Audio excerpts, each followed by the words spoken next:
Hi everybody, it's Sally from Sallystampers. Thank you for joining me today. Today I'm bringing you my two-tone dome box. I love making these. They look so amazing and are relatively simple to make. I have made them before. I made a slightly smaller one and then obviously just made them slightly bigger. I like it because it looks so amazing, and I like to make it with new papers, new colours, because I just think it just looks so fab. So let's get on and make it. So to start off with then, you're going to need a piece of cardstock that is 10.5 by 3 3/4 of an inch, 26.5 by 9.5 centimetres. We're going to score the long side at 3 3/4 and 6 3/4, which is 9.5 and 17 centimetres. We're then going to rotate it, and on the short side we're going to score at 3/4 and 3. Okay, we then unfortunately need to get out our dreaded ruler, and you want to find the centre point between the two score lines. So for me it's 1 inch and 1/8. And then you score down 1.5 inches. So in centimetres, unfortunately, it's about 2.75. So find that middle point and mark it, and then score down 4 centimetres. From the base of that line, we're then going to score back up to the outer score line. Hope that makes sense. So you end up with that kind of shape. Repeat on the other side.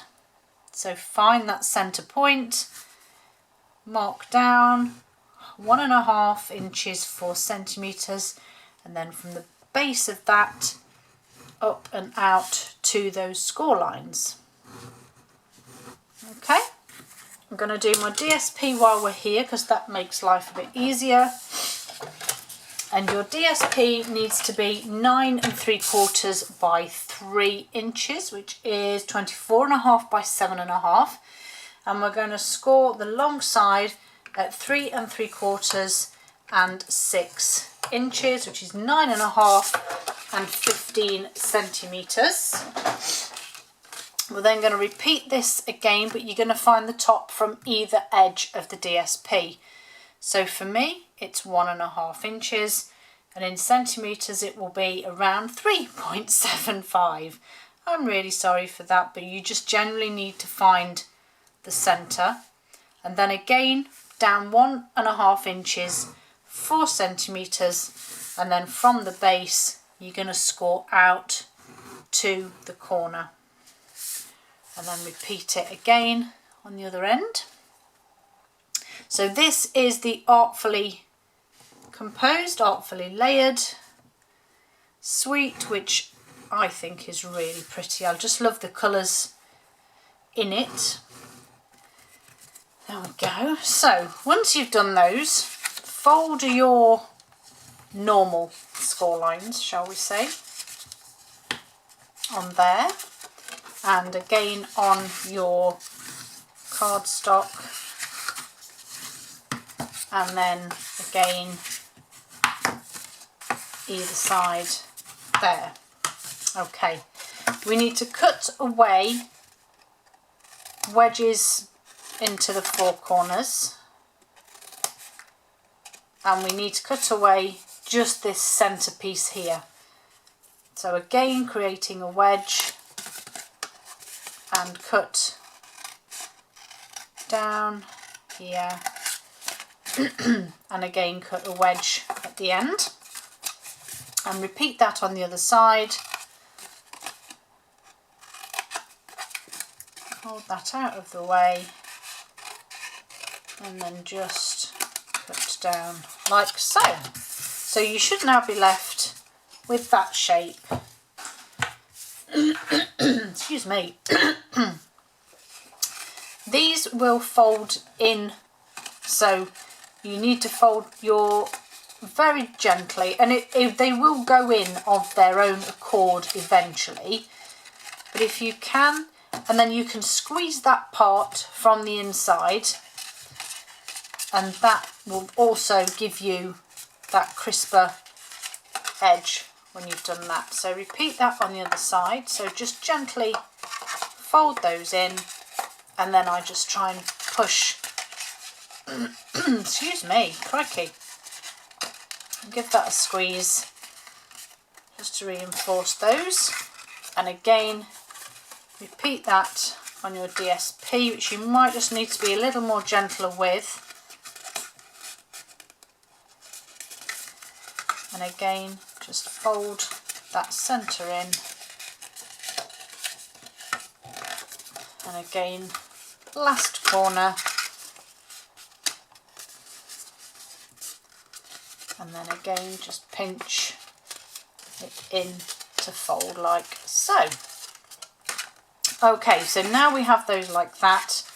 We need to stick this into the centre there. Okay, so basically your centre part of your DSP sits across the centre part of your card here. So I'm going to use my Seal Plus on this.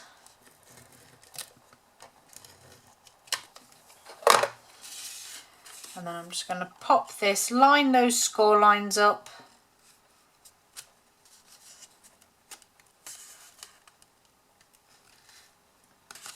And then once you're happy, press that down. Obviously you can already see now how this creates, because it just folds up like so, and then these parts fold in.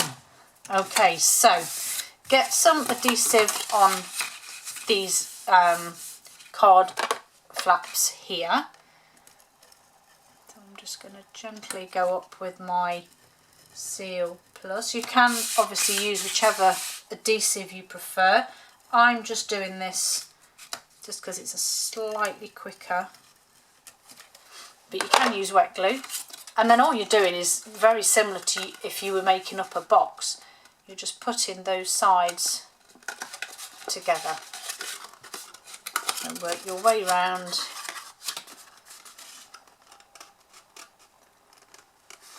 And that's from there. That one on there, and then my last one just goes together here. This is just jade that I'm using as well here. And as I said, this now just all folds in together like so. But you need to obviously be able to do that. So in comes my crocodile. I'm using my small punch here, and I've got some of the Essentials Baker's Twine.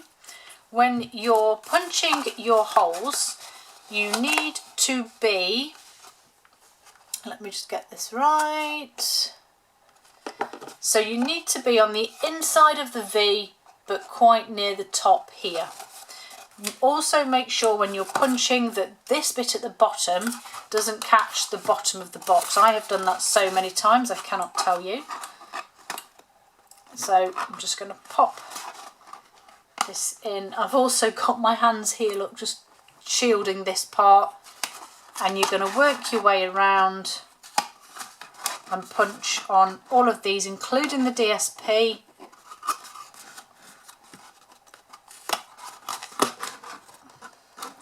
It is a little bit fiddly, this, more because I don't want to punch the other side of the box, or bag, or dome, whatever you want to call it. So I'm just checking that as I go along. And this is the last bit here. One there, and one just there. There we go. Okay, so once you've done all of your holes, you then grab some of your twine. You probably need a good size. Now you can, if you've got some sort of needle, that will make this task easier and quicker. I didn't use a needle when I did my original. The only thing that changes is that your end of your twine may come a little frayed, but you're literally just weaving in and out of each section, and then once you get to the end,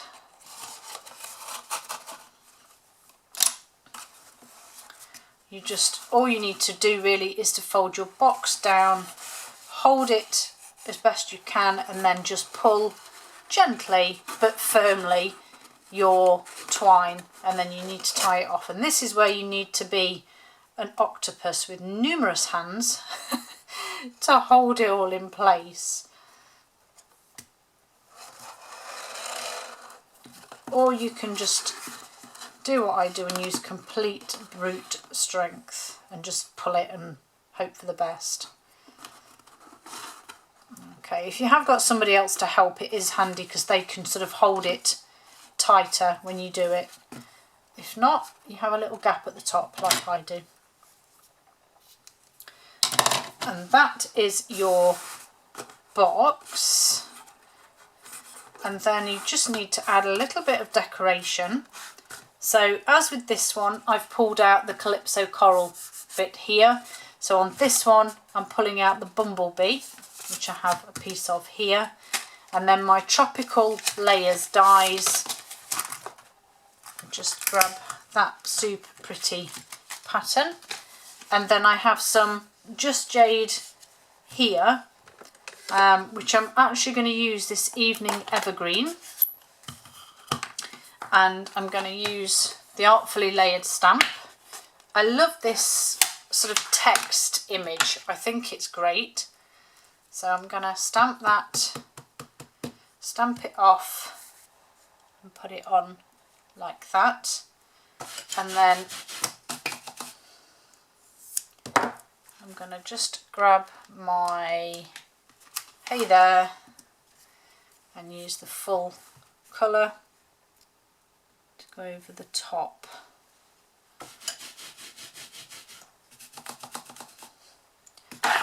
And that is my sentiment done ready. So I just need to run this through my little boss.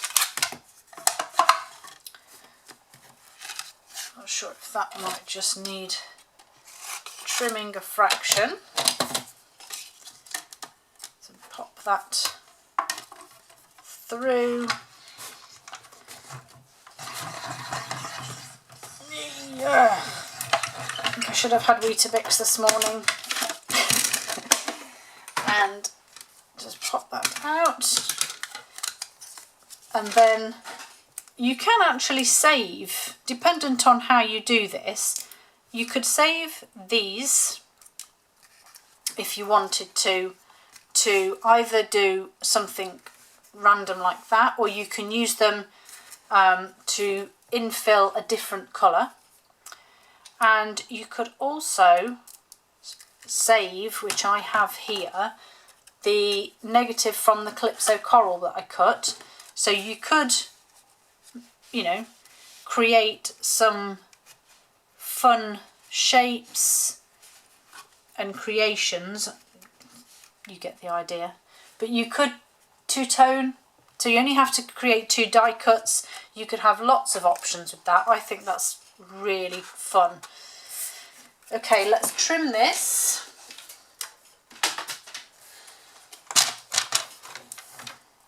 So my original stamp of that background wasn't very straight, so we'll go with trying to create this a bit better. This really isn't going too well, is it? Let's dry this again. Get out. And then I need to trim that down. I don't really want a massive sentiment, that's why I'm really going to the edge of what I can. There we go, just get rid of this rubbish. Okay, so I've got just one dimensional on the back of here, and then I've actually used a couple of glue dots. Oh, crumbs. That just pinged off and I heard it land. Have no clue where. I will find that later. Okay, let's try that again. Couple of glue dots on here, and I'm actually going to put one on the centre of this, just there. This will now sit on there, so it is actually in place but not flattened. And then if I take the backing off that dimensional, pop that over that glue dot, but equally I'm just wanting those glue dots that I popped on my sentiment to just hold that die cut as well, so it just sort of keeps it in place, and everything then looks quite pretty. And there they are. Crikey, I don't know which one. I think again this is my favourite colour. Thank you for joining me. Hope to see you all again soon.